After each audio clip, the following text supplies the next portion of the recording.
কিন্তু যদি কোনোদিন প্রমাণ হয় যে ও আমাদের ঠকিয়েছে, তাহলে আমি নিজে হাতে ওকে শাস্তি দেব।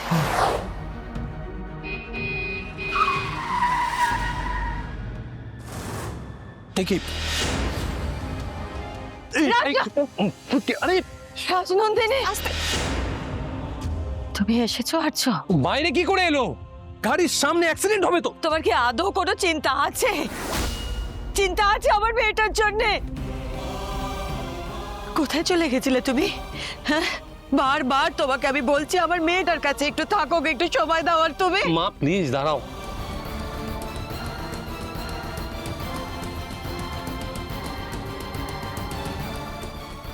তুমি তো ঠিক আছো অপর্ণা? কেন এরকম করছো অপর্ণা তুমি?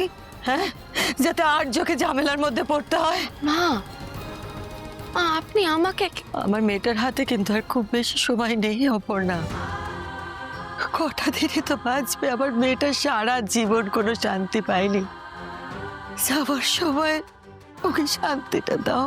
মা, ভুল হচ্ছে কোথাও, আপনি বুঝতে পারছেন না। থাক অপর্ণা, আমাকে আর তুমি কিছু বোঝাতে যেও না। আর ঠিক ভুলের দায়িত্বটা তুমি আমাকে নিতে দাও। যা ভবিতব্য তাই তো হবে। এই কষ্টের মধ্যে দিয়েই তোদের সাপ মোচন হবে। হাতটা আচ্ছা পুত্র, ওর এই অবস্থা দেখেও কেউ ওকে ছেড়ে যায়? রেস্ট দরকার। তার থেকেও বেশি যে ওনার আপনাকে দরকার, এটাই তো আপনি বুঝতে পারছেন। রোহিণী গুলি করলো, দেখলাম।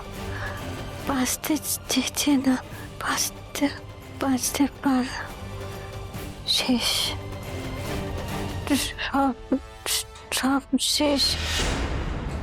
যেও না আর্যপুত্র, আমার ছেড়ে যেও না।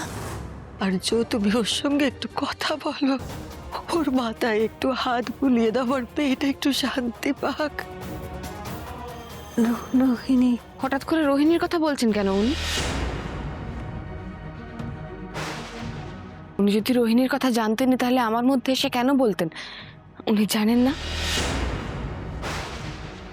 আর আর্য স্যার কি বা খুনি ভাবতেন কেন? আচ্ছা অপর্ণা, তোমাকে সবকিছুর মধ্যে কথা বলতেই হবে। আমি বলতে বাধ্য হচ্ছি, কারণ উনি এই সবটাই করছেন, বলছেন যাতে ওনার গল্পটাকে বিশ্বাসযোগ্য করে তোলা যায়। অপর্ণা, কোন ভূত দেখতে কোন ভূত দেখেছো, তারপর মনে মনে এইসব কিছু বানিয়ে বলছো? মনের মধ্যে নয় মানসিদি, আমি নিজের চোখে দেখেছি তাই বলছি। আর এই মিথ্যের জাল সবটা এলোমেলো করে দিচ্ছে।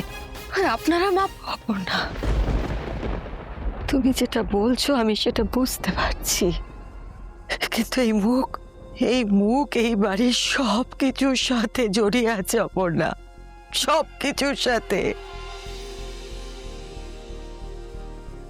তুমি যেটা বলছো সেটা নিয়ে যে আমি ভাবছি না তা নয়, আমি এটা নিয়ে কিন্তু ভাবছি অপর্ণা। তাহলে কেন সত্যিটা যাচাই করে নিচ্ছেন না মা? তো যদি কোনোদিন প্রমাণ হয় যে ও আমাদের ঠকিয়েছে, তাহলে আমি নিজে হাতে ওকে শাস্তি দেব।